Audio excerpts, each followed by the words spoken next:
The United States has a new federal holiday today. The U.S. House has voted 415 to 14 to make Juneteenth, or June 19th, the 12th federal holiday recognized across the entire federal government. The bill is now going to President Biden's desk. He's expected to sign it into law before June 19th. Commemorates the day when Union soldiers brought the news of freedom to enslaved black people in Galveston, Texas, 2 months after the Confederacy had surrendered. They didn't know that the South lost the war yet.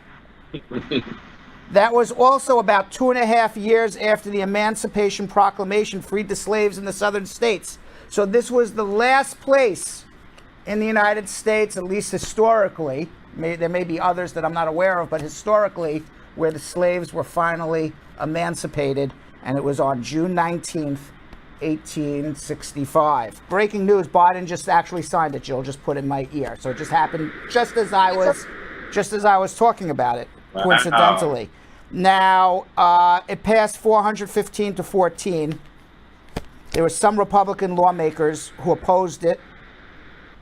They said, we want to focus on what unites us rather than what our differences are, so therefore I'm voting no.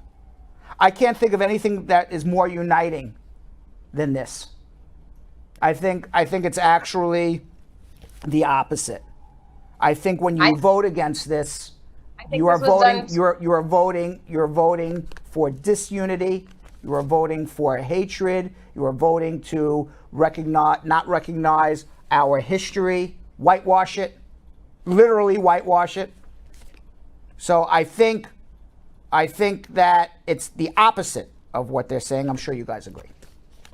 Yeah, I feel like if anything, it's a long time coming. And Yo-Yo, we're always talking about how important, the Black Lives Matter movement is, and it's like hundreds of years later, here we are, but at least here we are. Do you think if had not been for the Black Lives movement, had it not been for football players kneeling, I mean, think about it.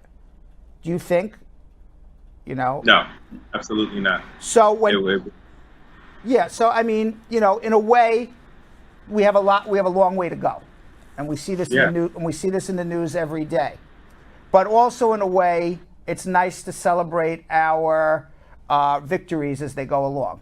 Certainly, absolutely. We're in a much better position than the slaves of Galveston, Texas, 1865.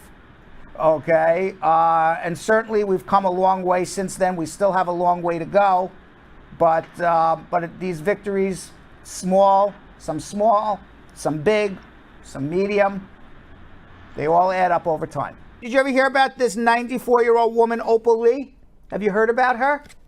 She was next to President Biden when he signed Juneteenth as a national holiday.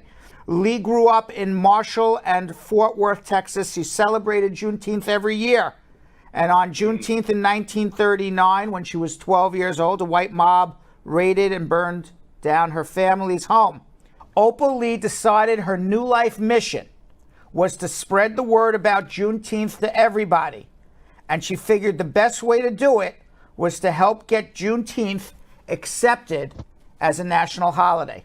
During his speech before the signing, Biden asked the audience to give Opal Lee, who was seated in the front row, a standing ovation. He got down on one knee as Vice President Kamala Harris introduced her, saying, "You are an incredible woman," and gave Lee the pen he used to sign the bill into law. Now, Lee told reporters after Congress passed the bill on Wednesday, "I'm so delighted to know that finally we have got Juneteenth bill passed, and now we can all finally celebrate the whole country together." What's up, Brad Squad? This is Jonathan Elliott at the 10th Annual Juneteenth Festival here in Brooklyn, New York. I hope that you guys are ready for a great time. I'm taking you along the African-American journey through the lens of love, culminating in almost 2 miles of an amazing unity parade, and I hope that you guys are ready. Why is it important to celebrate Juneteenth? It's important to celebrate Juneteenth just for recognizing African history, Black culture. Even if you don't really know too much about Juneteenth, Juneteenth just to acknowledge your ancestors, just to take that moment, just to celebrate that. That's very important. It's very important for me because of Black economics. Black people, Black organizations, Black businesses, we need to support each other, keep our money within our community. It's no disrespect to anybody else, but we always go out and support everybody else, but we never keep our money within our community to support ourselves and our children.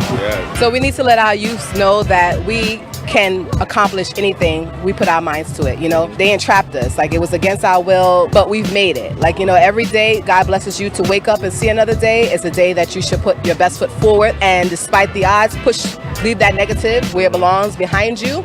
The past is the past.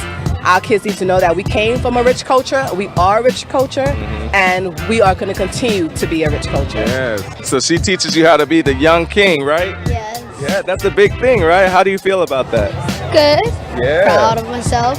Proud of yourself. I love that. I am the Black man, intelligent, strong, and proud. From this day forward, I pledge my life to the continued development of myself, my family, my community, and to the total and unconditional liberation of my people.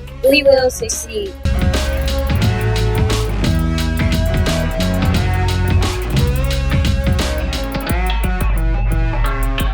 Thanks for watching. For more Bradshaw Live, like and subscribe to our YouTube channel.